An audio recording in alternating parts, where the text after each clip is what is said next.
Olá pessoal que assiste meu canal, tudo bem com vocês? Sejam todos muito bem-vindos ao nosso canal, meu nome é Alba. Estamos lendo a Bíblia este ano de maneira cronológica e hoje chegamos no livro de Ezequiel e eu quero te animar a ler a Bíblia. Leia a Bíblia e Ezequiel é um livro fantástico, um livro com muitos símbolos, um livro com muitas visões. O livro começa com essas visões. Nós vamos ver aí essa divisão, capítulo 1 ao capítulo 11, já começa com Ezequiel tendo visões e é um livro incrível. E este vídeo que eu estou fazendo para você é introdutório para te animar. Quando ler Ezequiel, que começa a leitura hoje, você tem em mente essas informações. Que informações são essas? Esse livro foi escrito ali por volta do ano 529, 570 a.C. Ezequiel ele vive no mesmo período de Jeremias, de Daniel, só que Ezequiel vivia em Jerusalém. Aí a Babilônia, a gente tem já visto bastante sobre essa questão da Babilônia. Acompanhe nos outros vídeos aí na playlist para você entender essa história. A Babilônia cerca Jerusalém e ela faz algumas invasões. Nessa primeira invasão é onde Ezequiel é levado junto com outros cativos para a Babilônia. Em Jerusalém fica Jeremias, e a gente já falou sobre ele aqui, ele profetiza lá e tal. E é levado também Daniel, só que Daniel fica no palácio.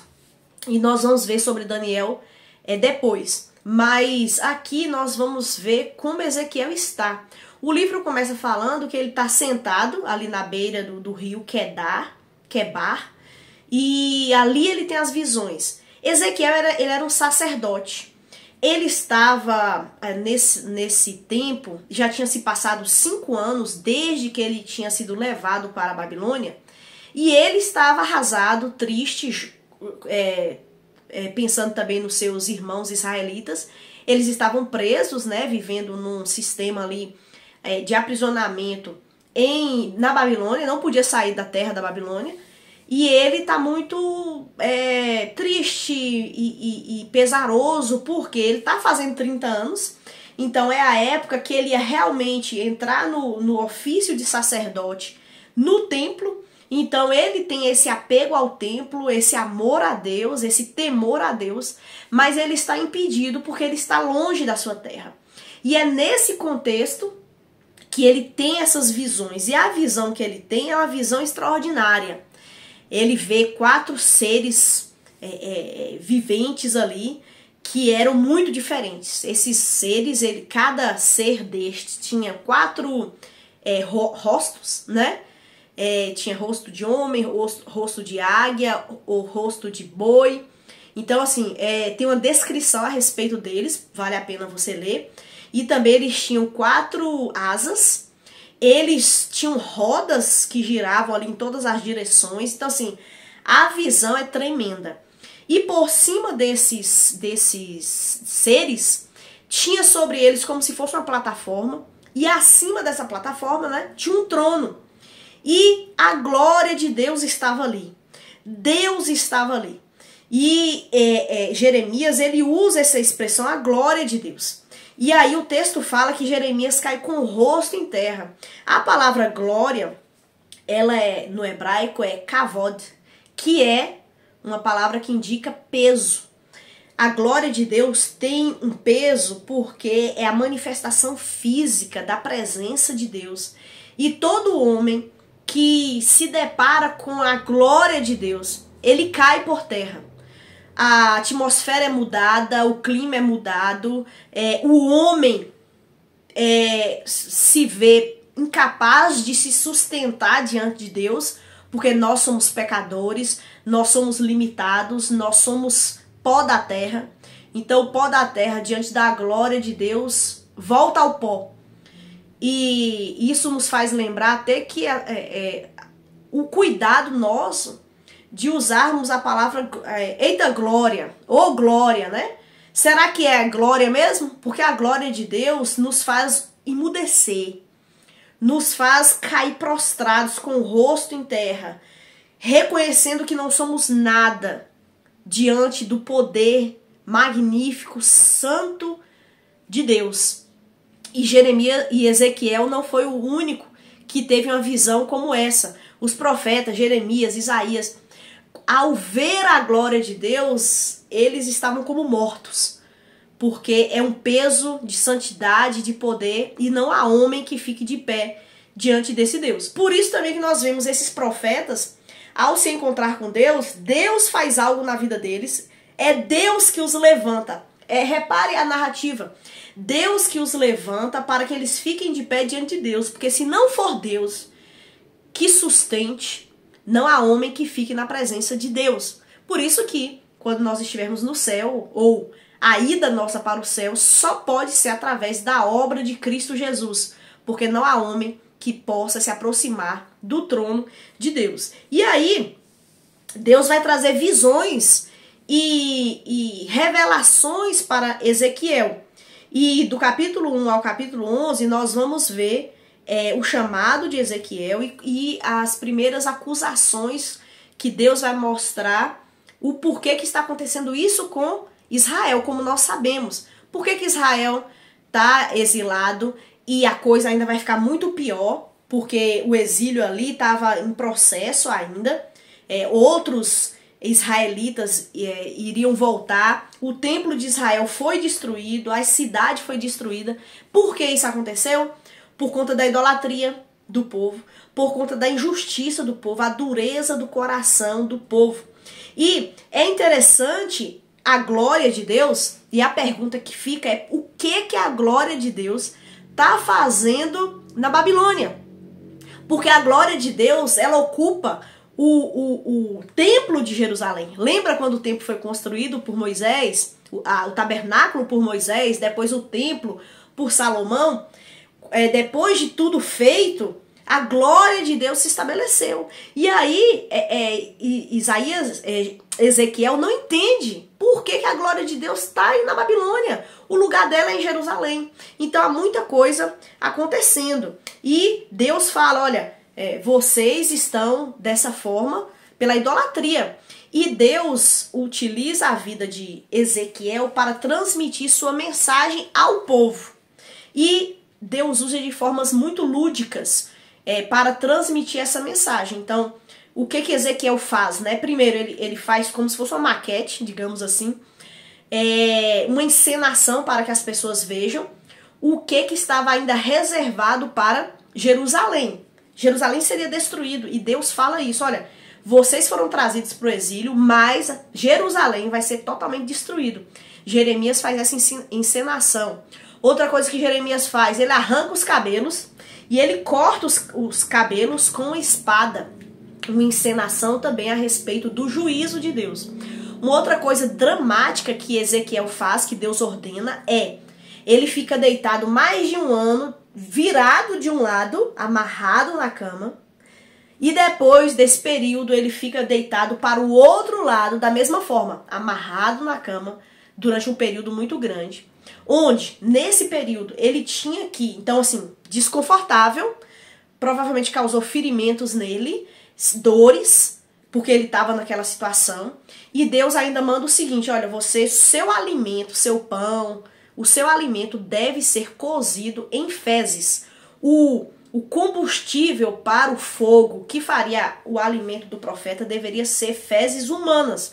Aí Ezequiel clama e Deus permite então que ele use fezes de animal.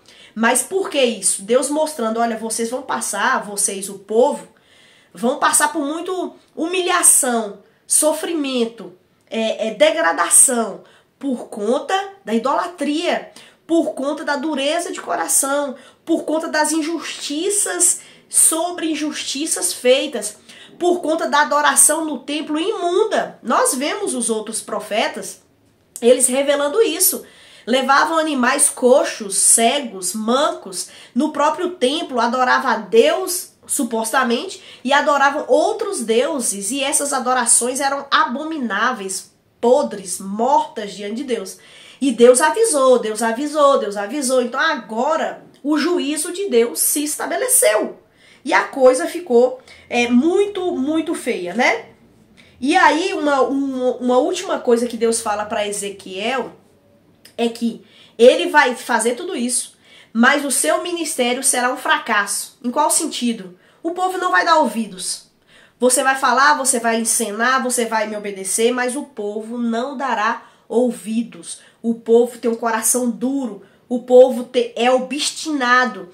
E você vai dizer tudo isso, mas eles não vão te dar ouvidos, porque a idolatria, ela estava arraigada profundamente no coração do povo. E Deus teve que trazer o juízo, a condenação para com aquele povo, né? Mas no final do capítulo 11, é interessante que Ezequiel, ele tem outra visão. Agora ele vê, Deus revela para ele o templo em Jerusalém. Ele vê o templo, mas ele vê as abominações feitas no templo em Jerusalém. Isso que eu tô falando para vocês, idolatria, culto a outros deuses, sacrifícios abomináveis. O templo estava totalmente corrompido pelo pecado. E na visão, Ezequiel vê a glória de Deus saindo do templo e indo embora. Deus está saindo daquele meio, deixando aquele povo.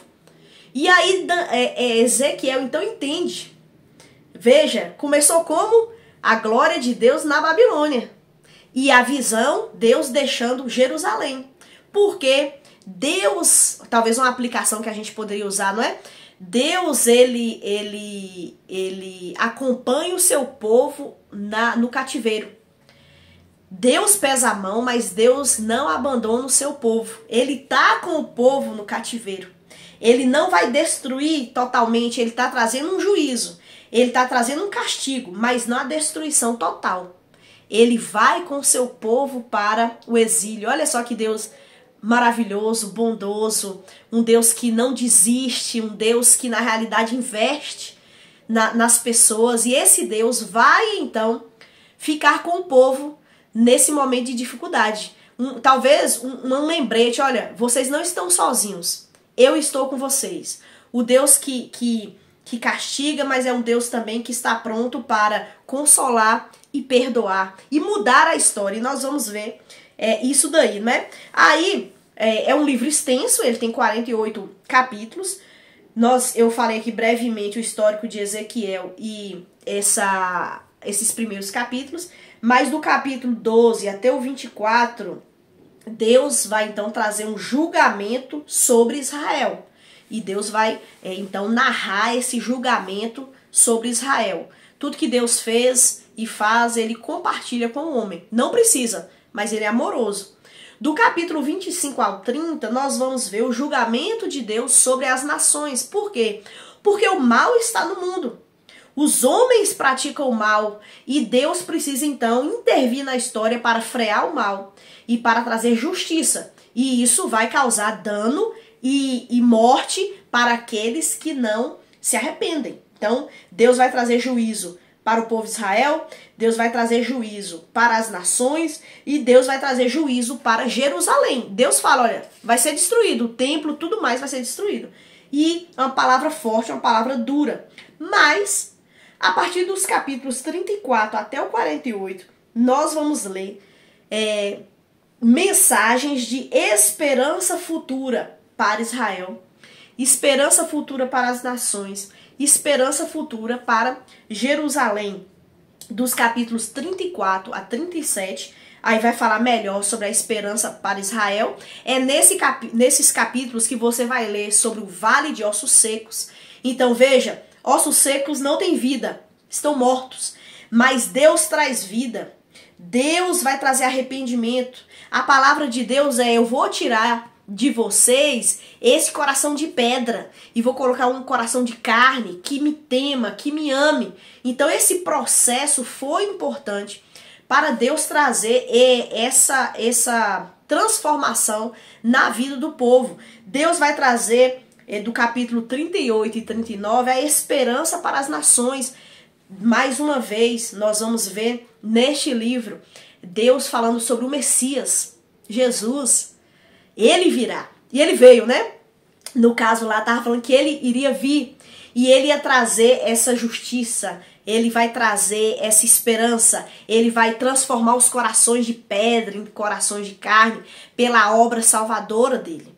Dos capítulos 40 a 48, que é o final, é a esperança para todas as nações. E aí tem uma pegada, tem uma visão escatológica, porque o que Ezequiel fala, em parte se cumpriu, no sentido de o juízo veio, a condenação veio, Deus estava com o povo, Deus, depois da Babilônia, levou o povo de volta para Jerusalém, mas hoje nós vivemos uns 3.000 anos depois, e ainda não vimos as bênçãos que Deus prometeu acontecendo, porque há uma escatologia aqui, há profecias aqui que ainda vão se cumprir. Guerras ainda vão acontecer, ele vai falar aqui sobre a guerra de Gog, e nós sabemos que vai ter no final do milênio todas essas guerras e tal, mas Deus vai implantar o seu reino aqui. E aí Deus vai falar de coisas que nós aguardamos, a nova criação, a nova cidade, o novo templo, agora com o Messias reinando. Senhor Jesus, que veio, que morreu numa cruz, que ressuscitou e está no céu, nós estamos aguardando o retorno dele, agora como Rei Supremo. E aí o livro termina mostrando a glória do Senhor nesta cidade. Deus habitando entre nós e a sua glória sendo vista e ele sendo glorificado como deve ser. Nós vemos no final, né, que o templo, das suas escadarias, digamos, vai começar um rio, e esse rio vai percorrer ali, por exemplo, no Mar Morto, e vai adentrar aí ao continente, né? E onde esse rio passa, ele traz vida. Essa é a nossa esperança, a nova criação, novos céus, nova terra, novo templo, a adoração perfeita a esse Deus que estará conosco em glória, e nós poderemos adorá-lo, né?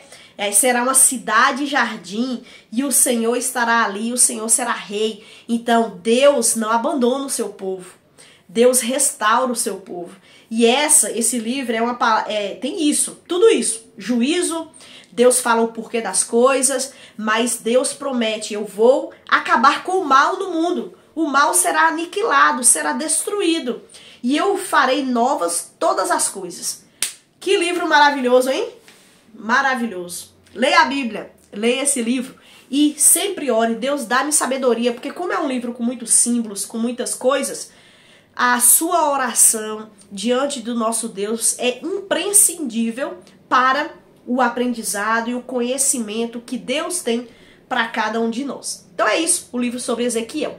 Deus abençoe sua vida, continue lendo a Bíblia e até o próximo livro, hein? Até mais.